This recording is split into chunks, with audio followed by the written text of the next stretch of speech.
नमस्कार, मैं doctor Suryabhushan Dubey, IT electrical engineering department faculty हूँ। हम लोग रेजोनेंस पढ़ रहे थे। आज जो रिमेनिंग पार्ट है रेजोनेंस में हम लोग उसके डिफिनीशन पढ़े थे। आज हम लोग उसके आगे का हम लोग पढ़ते हैं रेजोनेंस।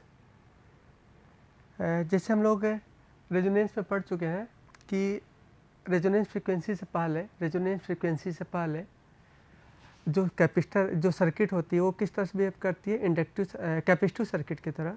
रेजोनेंस के पॉइंट पर मतलब एट द रेजोनेंस पॉइंट पर जो इम्पीडेंस होता है या सर्किट होती है वो रेजिस्टिव सर्किट होती है, और रेजोनेंस सर्किट के बाद वो इंडक्टिव सर्किट के बाद इंडक्टिव सर्किट की तरह बिहेव करती है। तो कहने का अर्थ ये है कि यहाँ से लेकर के यहाँ तक अगर आप देखेंगे कि f=0 पर मतलब फ्रीक्वेंसी, ये आपका फ्रीक्वेंसी का लाइन है और ये एक्स मतलब रिएक्टेंस का या इम्पीडेंस का पॉइंट है। f=0 पर एक्सी की वैल्यू क्या होगी? एक्सी की वैल्यू इनफाइनाइट होगी क्योंकि 1/2πfc होता है। ठीक है, तो फ्रीक्वेंसी 0 होता है तो पूरी क्या होगी? ये सर्किट जो होगी वो कैपेसिटिव सर्किट की तरह बिहेव करेगी। और कैपेसिटिव सर्किट में क्या है, जो J= उस समय क्या होगा? J= एक्सी होता है माइनस एक्सी। तो यहाँ पर क्या हो जाएगा? तो ये आपका क्या कितने डिग्री पाएगा? 90 डिग्री पर बिहेव करेगा। ठीक है, तो 90 डिग्री पर बिहेव करेगा तो यहाँ पर 90 डिग्री हमने लिख लिया। अब और जैसे जैसे आगे बढ़ेंगे और आप जैसे जैसे हम ऐसे बोलना चाहिए Z= -90 डिग्री, तो ये आपका Z= -90 डिग्री। जैसे से और आप आगे बढ़ेंगे तो इम्पीडेंस की वैल्यू जो एंगल होता जाएगा वो 90 से क्या होता जाएगा? कम होता जाएगा, क्योंकि Z= होता है R + J XL - XC। तो यहाँ पर क्या हो गया? XC की वैल्यू क्या होती जाएगी? कम होती जाएगी, इसलिए R की वैल्यू उसमें आती जाएगी। R जैसे ऐड होगा तो क्या हो जाएगा? जो 90 डिग्री है वो क्या होता जाएगा? कम होता जाएगा। और इम्पीडेंस भी आपकी क्या होती जाती है? उस समय अगर आप ग्राफ आपको याद होगा तो Z की वैल्यू कैसे होती है? ऐसे चलती थी, ये Z की वैल्यू है। तो जैसे से अब Z की वैल्यू कम होती जाएगी और एंगल भी क्या हो जाता है? मतलब बदलता जाएगा। ये एंगल की हम लोग बात कर रहे हैं। अब क्या होगा? F पर क्या हो जाएगा? Z की वैल्यू क्या हो जाएगी? R हो जाएगी। और यहाँ पर क्या हो जाएगा? एंगल क्या होगा? V और I के बीच में जो एंगल हो जाएगा वो क्या हो जाएगा? 0 हो जाएगा। तो यहाँ पर आपने 0 लिख लिया। ठीक है, और आगे बढ़ेंगे तो XL की वैल्यू क्या होती जाएगी? बढ़ती। यहाँ पर क्या हो जाएगा? XL XC बराबर हो जाएंगे। आगे बढ़ने पर क्या हो जाएगी? XC की वैल्यू और कम होती जाएगी, जो पहले कम थी यहाँ से कम होते हुए यहाँ आई, यहाँ पर 0 हो गई। 0 से क्या हो जाएगी? और कम होती जाएगी, मतलब फिर नेगेटिव में जाएगी। और नेगेटिव का मतलब क्या है? नहीं, नेगेटिव में नहीं बोलना चाहिए। यहाँ पर XL XC बराबर होंगे मतलब तब 0 होगा, मतलब XL XC 0 नहीं हुआ है। XL और XC की वैल्यू जैसे इसकी हम बात कर फिर से ऐसे समझते हैं। यहाँ पर क्या हो गया? XL की वैल्यू 4 ओम हो गया और XC की वैल्यू भी 4 ओम हो गया। अब आगे बढ़ेंगे तो क्या होगी? XC की वैल्यू 4 ओम से भी कम होने लगेगा, मतलब 3.5 हो जाएगा। और इसकी वैल्यू क्या हो गया? XL की वैल्यू क्या हो जाएगा? 4.5 मतलब बढ़ जाएगा। अब वो वैल्यू क्या हो जाएगी? जब R में ऐड हो जाएगा तो ये क्या हो जाएगा? और मतलब एंगल कुछ 0 से बढ़ेगा। ठीक है, और जब फ्रीक्वेंसी की वैल्यू क्या हो जाएगी? इनफाइनाइट हो जाएगी। उस समय क्या हो जाएगा? अगर आप देखेंगे XL क्या हो जाएगा? इनफाइनाइट। तो पूरी सर्किट किस तरह से, और ये XC क्या हो जाएगी? 0 हो जाएगी। तो पूरी इस इनफाइनाइट में अगर रेजिस्टेंस जोड़ेंगे तो भी इनफाइनाइट आएगी। तो उस समय जो Z की वैल्यू क्या हो जाएगी? वो उसके एंगल क्या हो जाएगा? 90 डिग्री हो जाएगा। ठीक है, तो इस तरह से हम बोल सकते हैं। इसको हम यहाँ पर भी दिखाए हैं। हमने लिखा बिलो FR, मतलब इससे नीचे जब चलेंगे, यहाँ पर नहीं, इसके नीचे इस पूरे लाइन को अगर देखेंगे तो इस समय क्या कर रहा है? करंट किस तरह से बिहेव करेगा? कैपेसिटिव सर्किट की तरफ बिहेव करेगा। और कैपेसिटिव सर्किट का मतलब क्या होगा? करंट क्या करेगा? लीड करेगा। आप देख रहे हैं करंट लीड कर रहा है। यहाँ पर θ=0 पर क्या करेगा? V और I के बीच में एंगल 0 होगा, तो यहाँ पर क्या होगा? V और I मतलब सेम फेज में होंगे। यहाँ पर क्या करेंगे?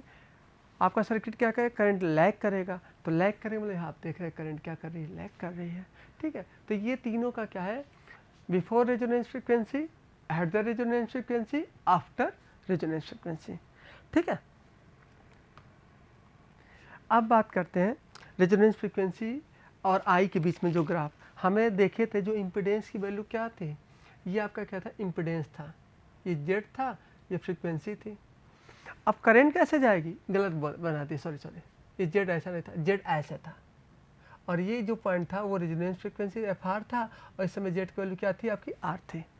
ठीक है, तो करंट कैसा जाएगा, करंट आपका ऐसा जाएगा। तो ये हमने करंट को लिखा है।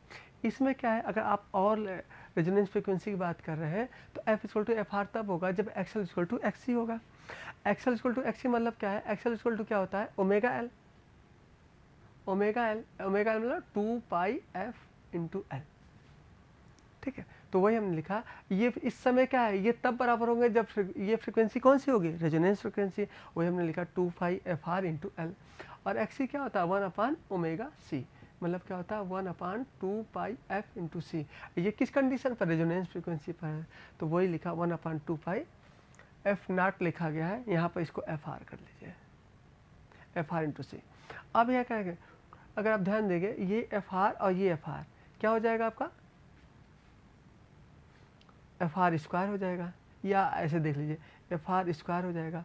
और क्या बचेगा, 2 पाई भी क्या हो जाएगा, 2 पाई का भी स्क्वायर हो जाएगा। और ये क्या बचा आपका एल बचा, इक्वल टू क्या बचा सी। अब यहाँ से क्या एफ आर इक्वल टू अगर लिखना चाहें, F R square equal to लिखना चाहेंगे तो क्या हो जाएगा, ये एल है तो 1 अपान एल सी हो जाएगा। ठीक है, और ये क्या बचेगा, 2 पाई स्क्वायर बचेगा। और यहाँ से एफ आर इक्वल टू अगर आप ध्यान से देखेंगे तो रूट क्या हो जाएगा, इसका रूट हो जाएगा, तो 2 पाई बाहर निकल, 2 पाई स्क्वायर था, और ये क्या हो जाएगा अंडर रूट एल सी। तो ध्यान से देखिए यही तो लिखा गया है, F R equal to 1 upon 2 pi under root 1 upon 2 pi under root 1 by L C. ठीक है, तो ये क्या हो गया, मतलब रेजोनेंस फ्रीक्वेंसी पर एट द मतलब जब एक्सएल और एक्सी क्या होंगे, बराबर होंगे, उसके कंडीशन को रेजोनेंस फ्रीक्वेंसी बोलते हैं। और उसमें रेजोनेंस फ्रीक्वेंसी की जो वैल्यू आती है वो क्या आती है, F R equal to 1 upon 2 pi under root 1 by L C. ठीक है, इसको आप ऐसे भी लिख सकते हैं, हम ऐसे ही याद किए हैं, 1 upon 2 pi under root 1 by L C. ठीक है, अब बात करते हैं रेजोनेंस कर्व की, नहीं थोड़ा सा और बात करते हैं इस पर। अब आपने देखा, इसको डिलीट करते हैं,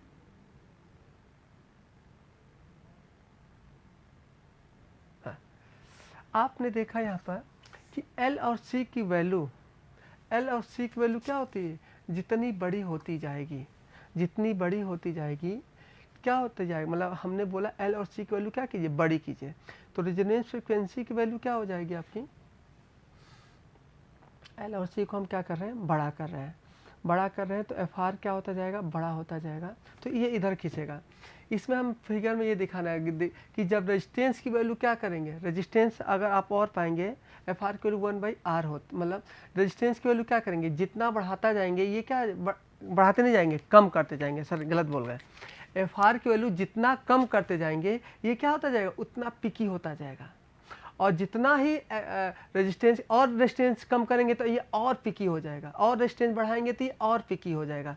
और जितना रेजिस्टेंस को आप कितना करें, क्या करेंगे, बढ़ाते जाएंगे, तो ये क्या होता जाएगा, फ्लैट होता जाएगा। तो ये क्या है, फ्लैट होने पर क्या है, आप एक निश्चित वैल्यू नहीं पाते हैं। ठीक है, हम क्या चाहते हैं कि ये क्या हो, जितना ज़्यादा पिकी से पिकी हो सके, अर्थात रेजिस्टेंस की वैल्यू क्या रखेंगे, कम से कम रखेंगे। आगे और समझते हैं रेजोनेंस कर्व।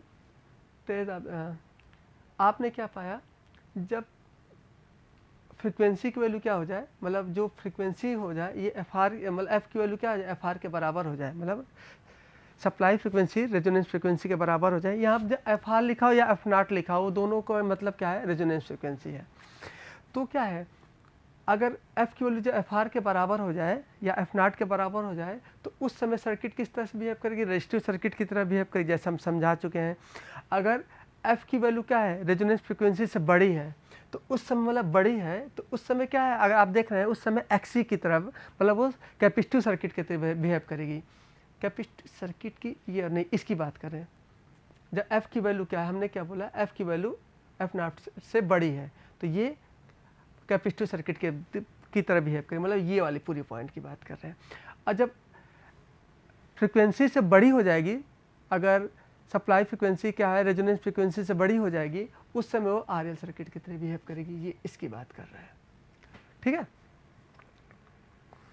अब बात करते हैं क्वालिटी फैक्टर। अभी जो हम बोल रहे थे कि रेजिस्टेंस की वैल्यू हमें बड़ा करके रखते हैं, बड़ा करने से क्या होता है, ये और पिकी होता जाता है। तो ये आपने पॉइंट कैसे पाया, तो ये हम क्वालिटी फैक्टर से पाते हैं। क्वालिटी फैक्टर होता क्या है, क्वालिटी फैक्टर मतलब क्या है, आप जो फ्रीक्वेंसी पाए वो क्या है, एक क्लियर फ्रीक्वेंसी, मतलब एक निश्चित फ्रीक्वेंसी पाए। जैसे क्या है, अगर हमने बोला ये रेजोनेंस फ्रीक्वेंसी, अगर ये ऐसे कर्व बना दे, रेजोनेंस कर्व हम ऐसे बना दें, ऐसे, तो यहाँ पर देखिए आप बोलेंगे रेजोनेंस फ्रीक्वेंसी ये होगा, तो यहाँ पर कई सारे पॉइंट है, मतलब और डीपी कर ये करते हैं। अब देखिए इसमें अगर आप देखेंगे रेजोनेंस कर्व में कई सारे पॉइंट क्या है, कई सारे पॉइंट बराबर है, कई सारे फ्रीक्वेंसी क्या है, इस पर कई सारे पॉइंट क्या है, रेजोनेंस फ्रीक्वेंसी के बराबर आ रहे हैं। तो हमें क्या चाहिए, हमें एक निश्चित एक पॉइंट चाहिए। तो पॉइंट तब मिलेगा तब जब उसकी क्वालिटी फैक्टर क्या हो, अच्छी हो। तो क्वालिटी फैक्टर अच्छा होने के मतलब क्या है, आपका जो रेजोनेंस पॉइंट हो वो क्या हो, फिक्स हो, मतलब एक पिकी पॉइंट में हो। तो पिकी पॉइंट में होने का मतलब क्या, रेजिस्टेंस क्या होना पड़ेगा, कम से कम होना पड़ेगा। देखिए हम इसका डेरिवेशन, या हम इसका वही डेरिवेशन लिखे हैं, define as the magnification ratio of voltage across L या सी टू सप्लाई वोल्टेज। मतलब अगर आप क्या करते हैं, ध्यान देखिए, रेजोनेंस के कंडीशन में, रेजोनेंस के कंडीशन में ये एल है, ये सी है और ये आर है। रेजोनेंस के कंडीशन में ये दोनों क्या हो जाते हैं, एक्सएल और एक्सी क्या हो जाते हैं, बराबर हो जाते हैं। जब एक्सएल और एक्सी क्या हो जाते हैं, बराबर हो जाते हैं, एक्सएल और एक्सी क्या हो जाते हैं, बराबर हो जाते हैं, उस समय करंट की वैल्यू क्या हो जाती है, मैक्सिमम हो जाती है। करंट की वैल्यू मैक्सिमम होने से क्या होगा, ये क्या हो, यहाँ पर जो वोल्टेज है एक्सएल और एक्सी के क्रॉस, जो वोल्टेज है वो क्या हो जाता है, बढ़ जाता है। जो एक्सएल और एक्सी के क्रॉस जो वोल्टेज होते हैं वो क्या हो जाते हैं, बढ़ जाते हैं। वो इतने ज़्यादा बढ़ जाते हैं कि सप्लाई वोल्टेज से भी ज़्यादा हो जाते हैं। मतलब अगर यहाँ पर आप 2 वोल्ट सप्लाई वोल्टेज देंगे तो यहाँ आपको 10 वोल्ट निकल जाएंगे, लेकिन रिजल्टेंट जो वोल्टेज आप देखेंगे इन तीनों के क्रॉस वोल्टेज वो क्या आएंगे, इसी के बराबर, क्योंकि ये वोल्टेज एक्सएल और एक्सी के क्रॉस जो वोल्टेज होते हैं वो क्या होते हैं, बराबर होते हैं। तो क्या होता है, आपस में क्या होते हैं, ये कट मरते हैं। क्यों कट मरते हैं, क्योंकि एक VL ऊपर होता है और VC नीचे होता है, मतलब दोनों अपोजिट पोलरिटी में होते हैं। अपोजिट पोलरिटी का मतलब क्या हो जाता है, ये दोनों ये वोल्टेज दोनों, मतलब VL और VC के वोल्टेज आपस में क्या होते हैं, न्यूट्रलाइज हो जाते हैं या कट मरते हैं। तो जो टोटल वोल्टेज बचा है क्या बचा, आर के क्रॉस जो वोल्टेज बचा है वही तो वोल्टेज है, वो वोल्टेज किसके बराबर होगा, सप्लाई वोल्टेज के बराबर होगा। वही हमने क्या कहा कि जो आपका क्वालिटी फैक्टर होता है, इंडक्टर के क्रॉस वोल्टेज या कैपेसिटर के क्रॉस वोल्टेज, मतलब इसके क्रॉस वोल्टेज या इसके क्रॉस वोल्टेज। हमने क्यों ऐसा लिखा, क्योंकि इन दोनों के क्रॉस जो वोल्टेज होंगे रेजोनेंस फ्रिक्वेंसी के कंडीशन में, इन दोनों के क्रॉस जो वोल्टेज होंगे वो क्या होंगे, बराबर होंगे। और मतलब हम क्या बोल सकते हैं, कैपेसिटिव इंडक्टर या कैपेसिटर के क्रॉस वोल्टेज और सप्लाई वोल्टेज के रेशियो को क्या बोलते हैं, क्वालिटी फैक्टर बोलते हैं। तो क्वालिटी फैक्टर किसको कहते हैं, एल या सी के क्रॉस वोल्टेज बटे सप्लाई वोल्टेज, मतलब कैपेसिटिव मतलब एनर्जी स्टोरेज के क्रॉस वोल्टेज के किसी एक एलिमेंट के क्रॉस वोल्टेज और सप्लाई वोल्टेज के रेशियो को हम क्या बोलते हैं, क्वालिटी फैक्टर बोलते हैं। तो हमने लिखा quality factor equal to Q, equal to, इसको क्यू से रिप्रेजेंट करते हैं, VL या VC के cross voltage upon supply voltage. इसका जो वोल्टेज आता है VL या VC, हमने क्या बोला, सप्लाई वोल्टेज से बराबर आएगा। तो क्यू की वैल्यू हमेशा क्या आएगी, 1 से ऊपर आएगी, ध्यान रखिएगा। अब आप देखिए ऐसे समझिए, तो इसके क्रॉस जो वोल्टेज निकालेंगे क्या लिखेंगे, I इंटू एक्सएल या एक्सी। आई क्या होगा, दोनों में बराबर होगा। अब क्या लिखे, आई क्या हो गया, कैंसिल आउट हो गया, तो एक्सएल अपान एक्सी। एक्सएल की वैल्यू क्या होती है, ओमेगा एल होती है। और ये ओमेगा कौन सी होगी, रेजोनेंस फ्रिक्वेंसी की बात होगी। यहाँ से आप लिख दीजिए एक्सएल इक्वल टू, आपने क्या लिखा, ओमेगा एल बाई आर, ये तो लगा। और फिर और रेजोनेंस फ्रिक्वेंसी की वैल्यू क्या होती है, ओमेगा इक्वल टू होती है 1/LC होती है। क्यों, क्योंकि अगर आपने पाया था ओमेगा इक्वल टू 2πf लिखिए, और क्या हो गया 1/LC, और यहाँ से f इक्वल टू निकालेंगे, क्या निकल जाएगा, f इक्वल टू अगर आप निकालेंगे तो ये हो जाएगा 1/2π 1/LC। ये तो हमने निकाला था रेजोनेंस। तो ओमेगा इक्वल टू क्या होता है, ओमेगा इक्वल टू होता है 1/LC। तो यहाँ पर आप लिखेंगे 1/LC, कहाँ गया पता नहीं, फिर से लिख लेते हैं। तो एक्सएल इक्वल टू आपने क्या बोला, ओमेगा एल लिखा है, ओमेगा एल क्या है, ये रेजोनेंस फ्रिक्वेंसी है, इसकी वैल्यू आप क्या लिखेंगे 1/LC। और ये LC क्या है, बाहर है, इसको अंदर ले जाइए, अंदर ले जाएंगे तो क्या हो जाएगा, इसको अंदर ले जाएंगे तो ये L अंदर गया, L और C दोनों अंदर ले जाइए तो क्या बचेगा, ये L स्क्वायर बचेगा और ये बचेगा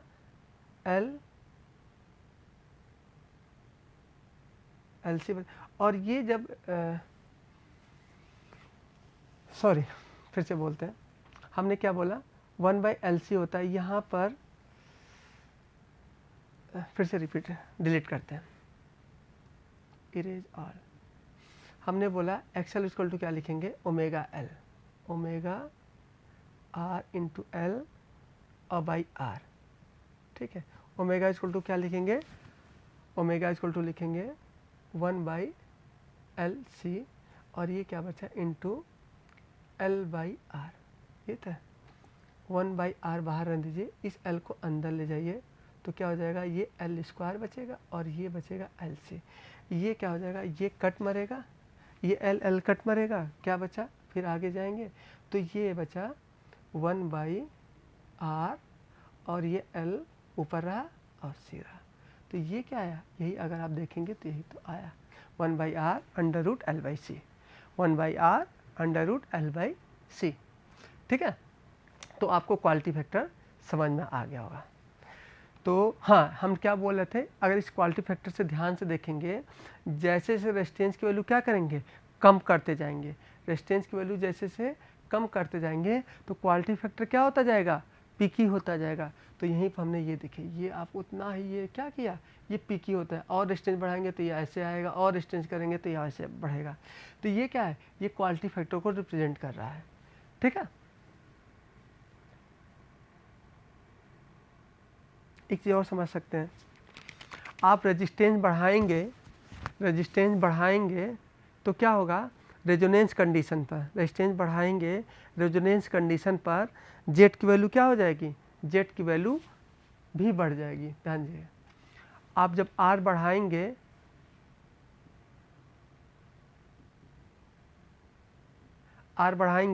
तो जेट की वैल्यू क्या हो जाएगी, बढ़ जाएगी, और जेट की वैल्यू बढ़ जाएगी तो ये जो करंट पहले 1.4 एम्पियर था अब क्या हो जाएगा, 1 एम्पियर हो जाएगा। और रेजिस्टेंस बढ़ाएंगे क्योंकि जेट रेजोनेंस कंडीशन पर कुल जेट की वैल्यू आ रही होती है तो ये और नीचे आ जाएगा, और बढ़ाएंगे तो ये और नीचे हो जाएगा। तो आपका जो ये आएगा तो ये जो पीकी होगा वो क्या होता जाएगा, कम होता जाएगा, नीचे होता जाएगा। नीचे होने के साथ साथ ये फ्लैट होने लगेगा। फ्लैट होने का अर्थ क्या मतलब हुआ कि इसकी क्वालिटी फैक्टर क्या हो जाएगी, ख़राब हो जाएगी। इसीलिए हमें रेजिस्टेंस को क्या रखना पड़ता है, कम से कम रखना चाहिए। अब बात करते हैं बैंडविड्थ क्या होता है। जब आप रेजोनेंस कर्व बनाते हैं, तो हमें बैंडविड्थ फाइंड आउट करना होता है। नहीं, रेजोनेंस कर्व के थ्रू हम बैंडविड्थ फाइंड आउट करते हैं। अब बैंडविड्थ क्या होता है, जैसे आपने रेजोनेंस कर्व बनाया, ये जो वैल्यू होती है वो क्या होती है, मैक्सिमम वैल्यू। ये तो मैक्सिमम, क्योंकि उस समय जेट की वैल्यू क्या होती है, सबसे कम होती है। जब जेट की वैल्यू सबसे कम होगी तो IM क्या होगी, मैक्सिमम होगी। इसका आप क्या कीजिए, RMS निकाल लिए, मतलब √2 से इस मैक्सिमम करंट को √2 से डिवाइड कर दीजिए। तो √2 से डिवाइड करेंगे तो ये करंट क्या हो जाएगी, कम हो जाएगी, मतलब 0.707। मतलब ये 100 रुपया था, 100 रुपया नहीं बोलना चाहिए, 100 एम्पियर था। तो अगर उसको √2 से डिवाइड कर देंगे तो क्या हो जाएगा, 70.7 हो जाएगा। ये हमने यहाँ IM लिखना चाहिए, तो 70.7। अब इसको आगे बढ़ाइए तो यहाँ पर क्या करेगा, इस रेजोनेंस कर्व पर 2 पॉइंट पर कट करेगा। एक यहाँ पर कट करेगा, ये तो रेजोनेंस फ्रिक्वेंसी था, और यहाँ पर क्या होगा, ये मान ले F1 मान लेते हैं और इसको मान लेते हैं F2 मान लेते हैं। तो इस फ्रिक्वेंसी को क्या बोलते हैं, लोअर कट ऑफ फ्रिक्वेंसी, और इस फ्रिक्वेंसी को क्या बोलते हैं, अपर कट ऑफ फ्रिक्वेंसी। तो lower cut off frequency, upper cut off frequency और लोअर कट ऑफ फ्रिक्वेंसी के डिफरेंस को क्या बोलते हैं, बैंडविड्थ बोलते हैं। फिर समझिए, ये क्या था, अपर कट ऑफ फ्रिक्वेंसी और ये क्या था लोअर कट ऑफ फ्रिक्वेंसी। तो लोअर कट ऑफ फ्रिक्वेंसी में से upper cut off frequency minus करेंगे तो यही तो निकलेगा। अगर इसमें इस F2 में से ये F1 माइनस कर दे तो क्या बचेगा, यही तो निकलेगा। तो इसी जो ये लाइन है इसी फ्रिक्वेंसी को मतलब इस फ्रिक्वेंसी इस लाइन को हम क्या बोलते हैं, ये जो पॉइंट है इसी को हम क्या बोलते हैं रेजोनेंस बैंडविड्थ फ्रिक्वेंसी बैंडविड्थ बोलते हैं या बैंडविड्थ फ्रिक्वेंसी बोलते हैं, एक ही बात है। तो ये क्या है हमने मैक्सिमम करंट पाया उसका आरएमएस निकाला 0.707, तो 2 पॉइंट पर कट करेगा, इसको हमने बोला F1 और इसको हमने बोला F2। F2 में से F1 माइनस कर देंगे तो ये बचेगा, इसी को हम क्या बोलते हैं बैंडविड्थ बोलते हैं। ठीक है, तो वही हमने लिखा है frequency range between the half power frequency, इसी को half lower cut off frequency या अपर कट ऑफ फ्रीक्वेंसी, इसके अलावा इसको हम क्या बोलते हैं हाफ पावर फ्रीक्वेंसी बोलते हैं। हाफ पावर फ्रीक्वेंसी को बोलते हैं यहाँ जो पावर आती है, यहाँ जो पावर होती है, अगर यहाँ पर पावर P है तो यहाँ जो पावर निकालेंगे वो P/2 निकलेगा। अभी हम इसको प्रूव भी कर सकते हैं, आप ऐसे समझ सकते हैं P इक्वल टू क्या होता है V/I होता है या V/I, और या ऐसे लिख दे P इक्वल टू ऐसे लिखे I, क्योंकि उस समय R ही रहता है रेजोनेंस में, I स्क्वायर इंटू R। और जब R का क्या करेंगे I को क्या करेंगे √2 से डिवाइड करेंगे, √2 से डिवाइड करेंगे तो क्या हो जाएगा, तो ये क्या √2 का क्या हो जाएगा I स्क्वायर हो जाएगा बाई R/2 हो जाएगा। तो ये क्या है ये F1 और F2 की कंडीशन, क्योंकि करंट क्या हो जाती है 1/√2 हो जाती है, और 1/√2 का जब स्क्वायर करेंगे तो पावर क्या हो जाएगी आधी हो जाएगी, तो इसलिए इसको हाफ पावर फ्रीक्वेंसी भी बोलते हैं। ठीक है,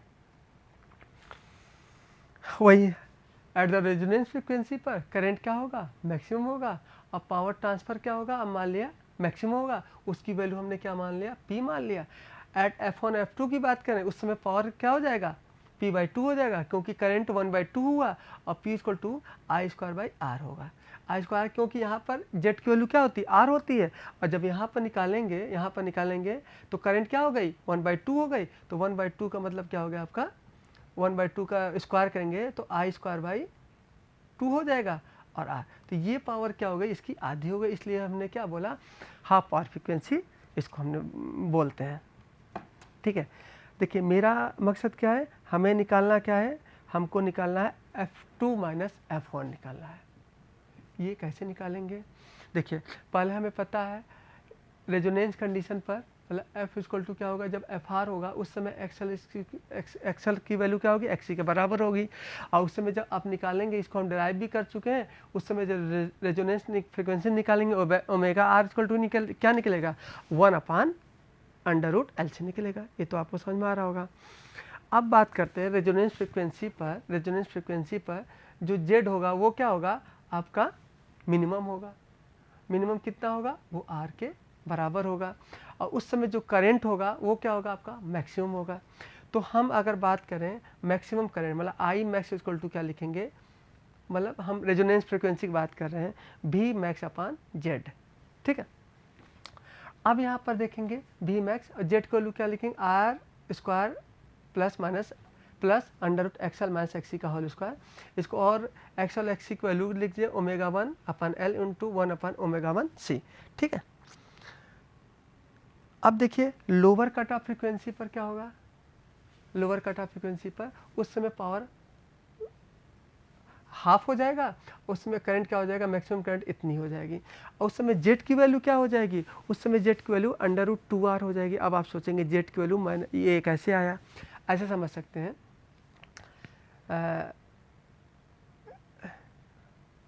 यहाँ पर देखिए ध्यान दीजिए जो आपका फ्रिक्वेंसी था यहाँ पर जेट की वैल्यू क्या थी R थी, यहाँ पर जब जेट की वैल्यू R थी और यहाँ पर आप V इक्वल टू क्या लिखते हैं, V इक्वल टू लिखते हैं IM/Z लिखते हैं। ठीक है, और यहाँ पर अगर हम बात करें इस वाले कंडीशन इस वाले पॉइंट पर बात करें उस समय IM/Z लिखते हैं, IM/Z V equal to I/R, और ये क्या है अगर इस पर इसी बात करें तो IM/2 होगा, सॉरी IM/Z लिखेंगे IM/R हो जाएगा। क्यों हो जाएगा IM/R, Im/r, क्योंकि इस पॉइंट पर जेड की वैल्यू क्या है, r है। अब यहाँ तो ये समझ में आ गया, v इक्वल टू ये। अगर हम इस वाले पॉइंट की बात करें तो वोल्टेज इक्वल टू क्या लिखेंगे आप, Im/√2 लिखेंगे। Im/√2 ये तो करंट है, और ये क्या लिखेंगे 1/z। उस समय z की वैल्यू क्या है, हमने r ले रखा है, मान लेते हैं। तो Im/√2r। तो यहाँ से अगर इन दोनों को कंपेयर करेंगे, इस समय जो इम्पीडेंस की वैल्यू क्या था, इस समय इम्पीडेंस की वैल्यू z थी, और इस समय अगर इम्पीडेंस की वैल्यू अगर देखेंगे तो √2r हो गई। तो z इक्वल टू क्या आ गया, z इक्वल टू √2r। या आप ये भी बोल सकते हैं XL माइनस XC की वैल्यू जो होगी वो क्या होगी, r होगी, प्लस माइनस r होगी। ठीक है, तो प्लस माइनस r होगी। तो यहाँ से आपने क्या निकाला, ये आप फाइंड आउट कर लिए, Pm/2 ये z इक्वल टू √2r। अब क्या होगा, हमने बोला ये कैपेसिटिव के लिए, हाँ, इसलिए हमने इसको क्या बोला, प्लस माइनस r। तो यहाँ पर हमें ये लिखना चाहिए था। तो कहने का अर्थ हुआ है जो XL मतलब x बोले तो x का मतलब ये हुआ, यहाँ पर XL माइनस XC की वैल्यू क्या होगी, आपकी r होगी। और क्या होगा, अगर इसकी बात करें कैपेसिटर मतलब रेजोनेंस फ्रीक्वेंसी से पहले तो माइनस r, और रेजोनेंस फ्रीक्वेंसी मतलब इस वाली फ्रीक्वेंसी पर माइनस r होगी, और इस वाली फ्रीक्वेंसी पर प्लस r होगी। ठीक है, मतलब इसकी हम बात कर रहे हैं, इस वाले की बात कर रहे हैं। अब आपने क्या लिखा, ओमेगा एल आपने क्या लिखा,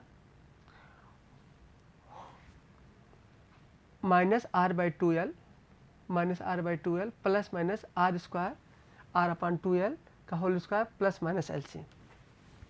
ठीक है, तो इसका मतलब क्या है, आपने ओमेगा एल यहाँ की हम लोग बात किए। अब बात करें लोअर कट ऑफ फ्रिक्वेंसी, मतलब लोअर कट ऑफ फ्रिक्वेंसी की बात कर रहे हैं। अब बात करते हैं अपर कट ऑफ फ्रिक्वेंसी। तो अपर कट ऑफ फ्रिक्वेंसी पर अगर हम बात करेंगे तो सिमिलरली उसी तरह करेंगे। यहाँ पे क्या आ जाएगा, प्लस माइनस r/2l, और ये आपका इस तरह से जैसे आपने प्रीवियस में किया था। ठीक है, अब हमें क्या करना है, इन दोनों को क्या करेंगे, हम डिफरेंस निकालेंगे। तो डिफरेंस निकालेंगे तो क्या हो जाएगा, ये क्या हो जाएगा, ये अगर WH माइनस WR करेंगे, WH omega H minus omega R करेंगे, तो अगर आप देखेंगे तो यहाँ पर ये वैल्यू क्या है, बराबर है, इन दोनों में वैल्यू ये क्या बराबर है, तो r/2l प्लस r/2l, तो r/2l और प्लस r/2l, तो अगर ऐड करेंगे तो क्या आ जाएगा, r/l। ये किस में आएगा, तो ये r/l आएगा, वो भी किस में आएगा, रेडियन में आएगा। और इसको जब 2 पार्ट डिवाइड कर देंगे तो वो किस में बदल जाएगा, हर्ट्ज में बदल जाएगा। ठीक है, तो आज के लिए इतना रखते हैं। धन्यवाद, नमस्कार।